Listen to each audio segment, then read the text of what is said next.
सुमेध तरुडेकर. मी assistant director आहे sport authority of इंडियामध्ये, जी ministry of youth affairs and sports याचा एक अभिन्न अंग आहे.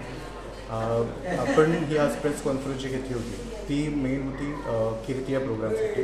कीर्ती म्हणजे Khelo India rising talent identification scheme.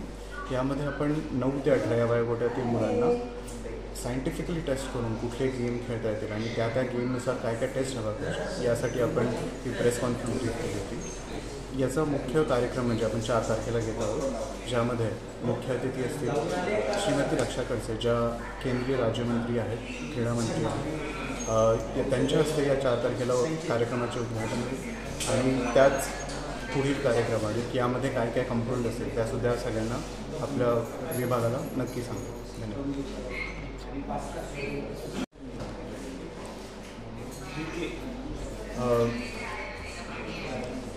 जो 4 तारखेचा कार्यक्रम आयोजित केला गेला आहे त्यामध्ये आम्हाला अपेक्षित आहे की जवळपास 3 ते 4 हजार मुलं आणि त्यांचे शिक्षक वगैरे शिक्षक उपस्थित असतील.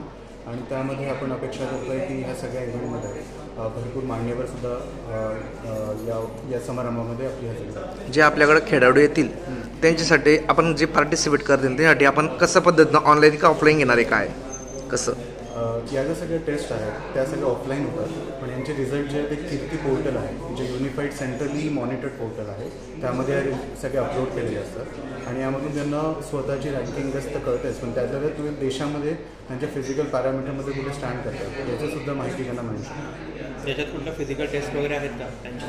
हां, यामध्ये जवळपास प्रत्येक गेम अनुसार वेगवेगळ्या टेस्ट क्लासिफाय केलेल्या आहेत. फॉर एक्झाम्पल वेटलिफ्टिंगसाठी काही वेगळ्या टेस्ट आहेत, ते त्यांना मसल स्ट्रेंथ वेगळी लागते, पण खो खोसाठी काही वेगळ्या टेस्ट असतात. ज्या विद्यार्थ्यांनी आता फॉर्म भरलेले आहेत की ऑफलाईन फॉर्म भरलेले आहेत काय आता प्रत्यक्ष येत आहेत भेटायला? ऑनलाईन रजिस्ट्रेशनसुद्धा असतात आणि आपण काउंटर ऑन द स्पॉट रजिस्ट्रेशनसुद्धा घेतो.